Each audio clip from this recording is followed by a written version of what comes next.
திருச்செந்தூர் சுப்பிரமணிய சுவாமி கோவிலில் மார்ச் மாதம் உண்டியல் வருமானம் 3,91,00,000 ரூபாய் கிடைத்துள்ளது.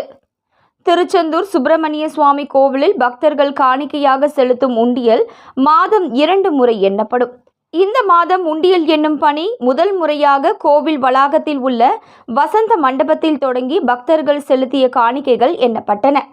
கோவில் அறங்காவலர் குழு தலைவர் அருள்முருகன் தலைமையில் இணை ஆணையர் பொறுப்பு ஞானசேகரன் ஆகியோர் முன்னிலையில் உண்டியல் பணம் எண்ணப்பட்டது. இதில் சிவகாசி 11 சித்தர் மடம் குருகுல வேத பாடசாலை உழவார பணி குழுவினர் மற்றும் கோவில் பணியாளர்கள் உண்டியல் எண்ணும் பணியில் ஈடுபட்டனர். இந்த உண்டியல் எண்ணும் பணியினை அறங்காவல் குழு தலைவர் அருள்முருகன் நேரில் பார்வையிட்டார்.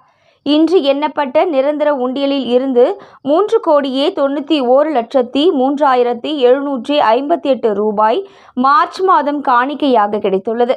மேலும் தங்கம் 1,390 கிராமும், வெள்ளி 23,500 கிராமும், 752 வெளிநாட்டு பணமும் பக்தர்கள் காணிக்கையாக செலுத்தியிருந்தனர்.